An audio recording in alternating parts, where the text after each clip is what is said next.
I really feel so bad for Sanji. I mean, I noticed it the first time I read the chapter.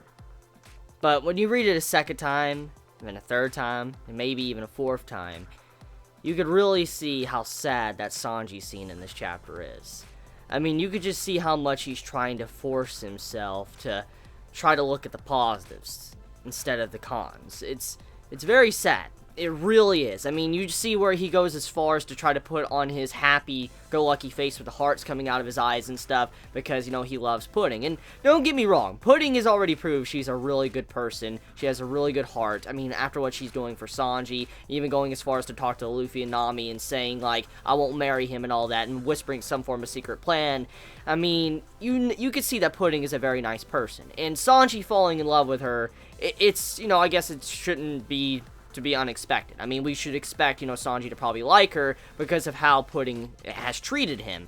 And I mean, even though he probably realizes Pudding is a good girl, you see where he's trying to force himself. I mean, it's so sad when you see him putting on a face to where he's like, I want to, you know, be happy with her, I want to marry Pudding and all that. And I mean, how he's just looking at the pauses to where, you know, Luffy and his, you know, crew won't die thanks to Big Mom, and how they'll be able to be free, and how he's giving up everything for the sake of his friends. It's a sad, sad scene of the chapter. Probably something that makes me even sadder every time I read it. And it makes you sad when you think about everything that, you know, Sanji stands for. He's making an ultimate sacrifice. It reminds me a lot of how, you know, Zoro was, how he was willing to sacrifice his own dream for his captain. Now he's like, nothing happened. You know, that one scene, the iconic Zoro scene where he had blood just pouring off of him. That was a really good scene with Zoro, and this scene reminds me exactly like that. Maybe to not as brutal of an extent, but I mean, Sanji's giving up everything, and he's willing to just give up everything. And when you see this man just acting like he is, he doesn't have a plan, which that's the saddest part of all. Sanji's always proved to be someone that's very resourceful, he has plans, he's smart, and when you see him in this chapter, you realize he's given up. He isn't planning anything, and I feel like that's the saddest thing when you realize in this chapter that he has given up. He hasn't tried to save himself. He thinks it's over. I mean, he's doing everything he can to save his crew, and he feels like he's just trapped. I mean, even if Luffy was to save him and try to get him out, it doesn't stop the fact that his father, Zeph, will get injured, killed, assassinated, something really bad would happen to him. So Sanji, he's stuck. He can't do nothing. I mean, even if he was to remove the bracelets, the handcuffs or whatever, and he was to run off the island, let's look at this, okay? Let's say Luffy and Pudding and all of them, they managed to get off that island, okay? And Pudding lived with Sanji, they married or whatever. That's not gonna stop jack shit, because Sanji's father, who he thinks is his father, Zeph, would be killed instantly. If they left the island, Zeph would die. So Sanji cannot leave the island. There's just no way he can go about that. I mean, you gotta think about this, okay? This is really different from the traditional threat you see in a One Piece arc. Because normally, the threat is centered on that island. For instance, let's say Dressrosa, okay? Doffy, he was an incredible individual. Very powerful, okay? A very powerful person. It took a lot of effort to bring this man down in the last arc. But there was never a threat to where someone way distant off, like countries or islands away, like a lot of ocean away, would die if you make one mistake here. And that's kind of what's going on here. This is one of the first few times we have seen to where a character is in this situation where they can't do nothing. If they try to make a move, someone dies. So you just cannot get around that. So seeing Sanji not planning anything, trying to accept his reality of what is going on, and just pretty much giving up, I'm sad. I really am sad. That's just such a sad scene of this chapter. So with that being said, let's talk about Pudding. Okay, so Pudding, at the end of this chapter, she has a face of determination, and the chapter is titled Goodbye. And if I had to assume, I'm assuming here, I don't think it might be, the likely outcome. I mean, it's possible, but there could be another outcome. Pudding most likely is going to run away.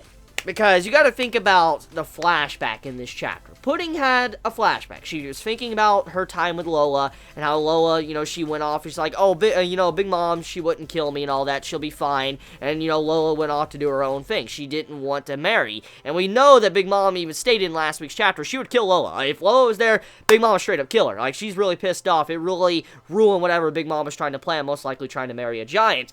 And with that, Lola is pretty much on Big Mom's shit list, and Pudding kind of realizes, I think she realizes in the long run, if she's to try to run away, it would upset Big Mom quite a bit, and I think that's what she's going to be doing. So she fought in the flashback about Lola, and then she says something to Luffy and Nami, like whispers that in their ear.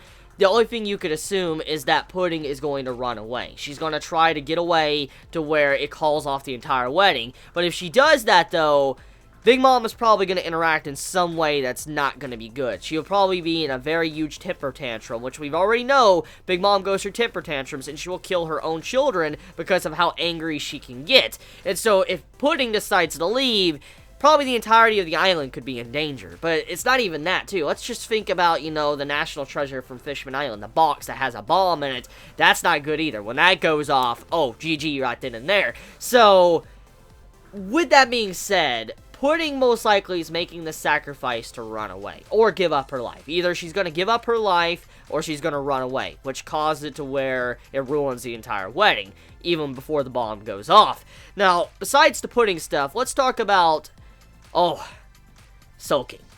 Brook. Brook is a character I've stated many times, one of my personal favorite characters, to his design, to, even in the anime, his voice actor, and his iconic laugh. His laugh is like the greatest laugh I've ever fucking heard in any anime. It's so good. And so, this character getting the spotlight once again truly makes me happy. It's been so fucking long since this character got a chapter kind of dedicated to him, or just a good spotlight in a fight, and seeing that one panel, that one big panel with Brook just saying, I'm the Soul King, and you just see the souls behind him, and he's just making all the soldiers just hitting the ground. He's manipulating their souls and just yanking them out of their bodies. That was such a badass fucking moment. I'm like, yo, my boy Brook is going in! My boy Brook going in! I just seeing him have that type of role, I'm so happy, because it's not just Brook having a counter to Smoothie. Brook can counter the fuck out of Big Mom's Devil Fruit ability, because if he can manipulate souls, he can rip the souls out of anything. Just think about that. That means, Zeus could get fucking destroyed by Brook. I mean, if Zeus strikes him, he'll probably die or whatever, but I mean, if Brook can get close to him and manipulate the soul and yank him out, it's over right there. So, overall, Brook is a very good counter. When he's like, I'm the Soul King, and I'm like, oh, I want to hear it. I just want to hear like a metal band, like a heavy metal band or something. I want to hear that song in the anime. I just cannot wait to hear him just rocking out and shit while he's doing that. Oh, that'll be so good. That will be probably one of the best moments, of the arc. Just that right there, that Brook moment. So, Brook having the spotlight just truly makes me happy, and I could say that for a whole lot of characters of this arc. I mean, Sanji having a very huge spotlight of this arc. It's, the year of Sanji, but also we have to think about, the stuff going on with Chopper, to the stuff now with Brook, and I mean, all these other characters too, like Nami, having a little bit of spotlight and being very helpful in the previous fight with Luffy. I mean, just these characters getting the spotlight and having, like, certain key moments of this arc to themselves, or really showing that they're powerful, makes me happy, and I mean, this has been a long time coming. I mean, we really haven't seen the full extent of some of these characters. Even in Fishman Island arc, we didn't get to see some of these characters to show their full abilities off. I mean, Brook didn't really get much time to shine in the Fishman Island arc, so seeing this man being able to fight now, kind of being a slight counter to Big Mom too, I'm ready. I'm super ready to see what happens next. So, Brook, just continue doing what you're doing. It's badass, and Oda Sensei, continue to impress me, because you always have some really good writing. Now, talking about the entire situation with Pedro. So, Pedro, he is stalling for time, as we thought. I mean, that's what he said he's going to do. He's going to be a decoy. He's just causing a big disturbance amongst the entirety of, Big Mom's Island. Everybody's finding out about it. Big Mom has found out about it. And, I mean, if Pedro gets caught, obviously he's probably going to die. Because we gotta remember what Big Mom said. She put, like, parentheses, like, the current Straw Hat crew. That means anyone a part of the Straw Hat crew is fine and will be able to just go free. Now, I mean, people like Carrot or someone like, you know, Pedro, they're on the chopping block. They'll get their heads cut off. It's just death right then and there. And so Pedro, already being someone that's done some, you know, shit in the past to Big Mom, and now doing it once again, he's probably going to die if nothing is done. So, yeah, it's not looking too good for him. And Big Mom knowing about that, yeah.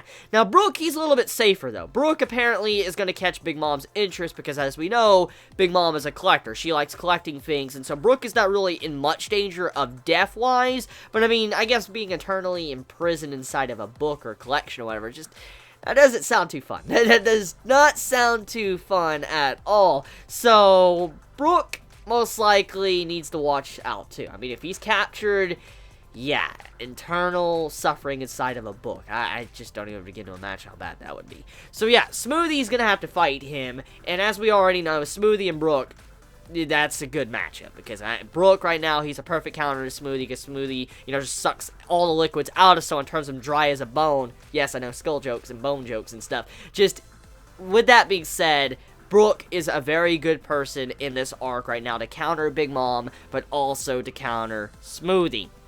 So the next stuff to talk about, let's talk about the situation with Big Mom. So Big Mom, she actually lets Luffy off the hook. Like, after Luffy just steps up and tries to be a complete asshole to her in last week's chapter, which is like, yo, Luffy, you're just going straight up savage mode towards Big Mom lets him be. She's like, doesn't really give a shit at all, because, I mean, she's really happy right now. The wedding is going along. She got the national treasure from the Fishman Island arc. I mean, she's just truly freaking happy right now. And she's like, no matter what that, you know, upstart, you know, Luffy does, or what he wants to say to me, it won't piss me off, because I'll accept anything right now, because I'm just such in a good mood. The wedding's gonna go on. Germa's gonna help me out. Just everything's going on like this. It's just like, I'm in a really splendid mood. Nothing could really ruin this at this time. So she's willing to let Luffy off the hook after what he said to her and trying to piss her off.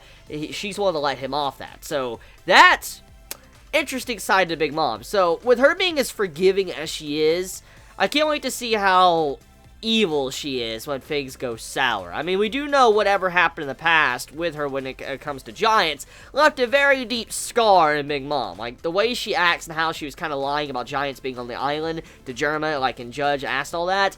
Clearly, she has a side to her that you probably do not want to see. We know she can go on rampages, and we do know she's very forgiving. She showed a side to her throughout this, you know, arc where she can be forgiving. But I'm willing to bet if you do something that truly, truly angers her, like, you really make her mad, like, you push her over those limits to where she just can't take it anymore, I feel like Big Mom is the type of character that will destroy islands, countries, just because she's done. Like, she's just done. Like, she's fucking done with you. Like, I feel like when the bomb goes off, and then also whatever Pudding is trying to do, run away, that's gonna set Big Mom off worse than anything that we probably have ever seen in the series, just because when you think about it. Big Mom showing a side to her of kindness, forgiving, after we kind of know how she is. I can't wait to see how she is when she blows up. So yeah, you all have a wonderful day or night wherever you live. Please be safe. Chibi out.